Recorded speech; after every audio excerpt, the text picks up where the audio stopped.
नमस्कार दोस्तों, जय जोहार। मैं कौशल तिवारी और बिहनिया संझा में आपका स्वागत है। जिस परिवार को लेकर बिहार के पूर्व मुख्यमंत्री लालू प्रसाद यादव ने सीधे सीधे देश के प्रधानमंत्री नरेंद्र मोदी पर हमला किया था और उससे बचने के लिए तमाम भाजपा और उससे जुड़े लोग मैं हूं मोदी परिवार के तमगे लगाना शुरू कर दिए थे, क्या अब वे बुरी तरीके से देश के प्रधानमंत्री नरेंद्र मोदी को फंसा चुके? क्योंकि जैसे ही मैं हूं मोदी परिवार के पोस्टर भाजपा और उनसे जुड़े लोग लगाने लगे, दूसरी तरफ मैं हूं मोदी परिवार के साथ ही सोशल मीडिया में कहीं ब्रिजभूषण शरण सिंह की तस्वीर सामने आती तो कहीं राम रहीम की, कहीं प्रदीप सेंगर की तस्वीर आती है तो कहीं हाल में ही टिकट वापस करने वाले प्रत्याशियों की। यानी एक तरफ मैं हूं परिवार भारतीय जनता पार्टी नारा लगा रही थी तो दूसरी तरफ मैं हूं परिवार के साथ अपराधियों को मोदी सरकार के साथ खड़ा किया जा रहा था। लेकिन देश के प्रधानमंत्री नरेंद्र मोदी अब भी परिवारवाद पर हमला करना बंद नहीं किए और वे लालू प्रसाद यादव पर भी परिवारवाद का आरोप लगाते हैं। गांधी परिवार पर तो लगाते ही हैं, शरद पवार, उद्धव ठाकरे, ममता बनर्जी, सब पर, दक्षिण के राज्यों के भी जो नेता हैं क्षेत्रीय दलों के, उन पर भी परिवारवाद का आरोप लगाते हैं। लेकिन क्या भाजपा के लिए परिवारवाद की परिभाषा अलग है? क्योंकि पहली सूची तो बेहद ही विवादास्पद रही और जब टिकट लौटाए जाने लगे तो यहां तक कह दिया कि अब शकुन है, तो क्या दूसरी सूची निर्विवाद है? नहीं, दूसरी सूची भी विवादों में पड़ गई और इसकी वजह है परिवारवाद, जो बुरी तरीके से मोदी सत्ता को एक्सपोज करती है। एक तरफ देश के प्रधानमंत्री नरेंद्र मोदी परिवारवाद पर हमला कर रहे हैं तो दूसरी तरफ पहली सूची में तो केवल बांसुरी स्वराज का नाम था, यानी सुषमा स्वराज की बेटी को, क्योंकि सुषमा स्वराज स्वर्गीय हो चुकी हैं इसलिए उस पर ज्यादा विवाद नहीं हुआ। लेकिन दूसरी सूची आते ही परिवारवाद पर प्रहार का पोल खोल दिया और दर्जन भर नाम ऐसे हैं जो परिवारवाद के धोतक हैं, कहा जाए तो गलत नहीं होगा। किस किस तरीके से प्रत्याशियों के नाम है और वे परिवारवाद वाले ही हैं, आप देखकर चौंक जाएंगे। दर्जन भर से अधिक नाम है। उनमें से अनुराग ठाकुर मंत्री हैं केंद्र में, लेकिन वे भी तो परिवार से ही आते हैं। प्रेम कुमार धूमल हिमाचल प्रदेश के मुख्यमंत्री रहे हैं, उनके बेटे हैं अनुराग ठाकुर।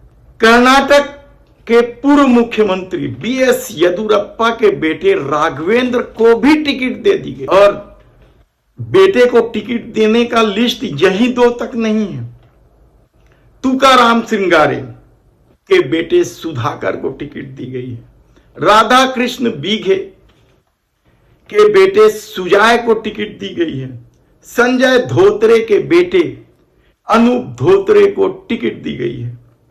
वेद प्रकाश गोयल के बेटे पीयूष गोयल, हमने यह नाम आपको आखिरी में इसलिए बताया बेटे वाली सूची में क्योंकि पहले नंबर पर केंद्रीय मंत्री अनुराग ठाकुर हैं, तो उससे दमदार मंत्री पीयूष गोयल कहलाते हैं। वे भी वेद प्रकाश गोयल के बेटे हैं, उन्हें टिकट दी गई। भतीजे की बात करें तो एक ही नाम है लिस्ट में, रवि सुब्रमण्यम के भतीजे तेजस्वी सूर्या, बड़ा नाम। एक समय में कहा जाता था कि ये द्वार खोलेंगे भाजपा के लिए दक्षिण का, लेकिन ऐसा नहीं हुआ था और बुरी स्थिति बनी थी तमिलनाडु में भारतीय जनता पार्टी की, और आंध्र प्रदेश में क्या स्थिति है यह तो किसी से छिपा ही नहीं। बेटियों की बात करें तो हमने आपको बताया कि सुषमा स्वराज की बेटी बांसुरी स्वराज को दिल्ली से मैदान में उतारा गया है, तो गोपीनाथ मुंडे की बेटी पंकजा मुंडे महाराष्ट्र से और उन्हें टिकट दी गई है। किशोर देव बर्मन की बेटी कृति को टिकट दी गई है। तो विजय गोविंद की बेटी हिना को भी टिकट दी गई है। पुत्र वधू की बात करें तो इस सूची में दो नाम हैं। एक नाथ खड़के के पुत्र वधू रक्षा खड़के को टिकट दी गई है, तो अर्जुन तुलसी राम पवार के पुत्र वधू भारती पवार को भी टिकट दी गई है। पत्नी, दो नेताओं की पत्नियों को भी टिकट दी गई है। रतन कटारिया की पत्नी बंतो कटारिया को टिकट दी गई है। बंतो कटारिया यही नाम है उनका। और मोहन देलकर की पत्नी कलाबेन देलकर को टिकट दी गई है। यानी इस सूची में, दूसरी सूची में 14 नाम ऐसे हैं जो परिवार से आते हैं किसी न किसी नेता के। अभी और सूची आनी बाकी है। किस किस सूची में कितने कितने परिवारवाद लागू रहेगा ये हम आपको बताएंगे, लेकिन हैरानी की बात तो है ये है कि भाजपा का परिवारवाद कुछ अलग ढंग से है। हम देश के प्रधानमंत्री नरेंद्र मोदी के परिवार को लेकर कुछ भी यहां नहीं कहना चाहते, क्योंकि उस मामले को लेकर पहले ही इतना विवाद है कि उस पर बोलना बेमानी होगी। यह दौर मोदी का दौर है और देश के प्रधानमंत्री नरेंद्र मोदी ने ही यह सिस्टम लागू किया कि किस तरीके से व्यक्तिगत हमले करने हैं। परिवार, बीवी, बच्चे, सब कुछ इस दौर में चला। झूठ, अफवाह, सब कुछ चला। राजनीति इसी ढंग से चलाई गई। तब क्या परिवारवाद को लेकर देश के प्रधानमंत्री नरेंद्र मोदी बुरी तरीके से फंस गए और उनकी थू-थू हो रही। कहा तो ये जा रहा था कि मोदी अपने ढंग से टिकट देते हैं, अच्छों की टिकट काट देते हैं, लेकिन कहा जा रहा है कि नागपुर से नितिन गडकरी को टिकट देना पड़ा क्योंकि नितिन गडकरी के बागी हो जाने का अंदेशा बढ़ गया था, या उनको रिपोर्ट मिल गई थी कि नितिन गडकरी की टिकट काटी गई तो बहुत बुरा प्रभाव पड़ेगा। लेकिन अभी आचार संहिता लागू नहीं हुआ है।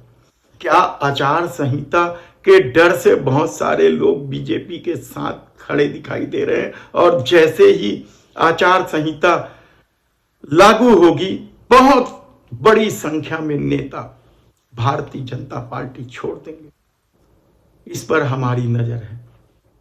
अपने कपड़ों को दें परफेक्ट फिट और लुक सोमी कपड़ा ऑल्टरेशन के साथ। सोमी कपड़ा ऑल्टरेशन अपनी लेटेस्ट मशीन्स, स्किल्ड टेलर्स और वर्कर्स की मदद से आपके ऑल्टरेशन के काम को ओरिजिनल लुक और बेहतर अंजाम देते हैं। यहाँ माँ बाप के पुराने या बड़ी फिटिंग के कपड़ों को भी ऑल्टर करके उनके बच्चों के जितने साइज का बनाया जाता है। तो अब सोचना कैसा, आज ही सभी कपड़ों की ऑल्टरेशन करवा के अपना बेस्ट फिट पाएं। तुरंत विजिट करें रायपुर देवेंद्र नगर या हमें 9340199840 पर कॉल करें।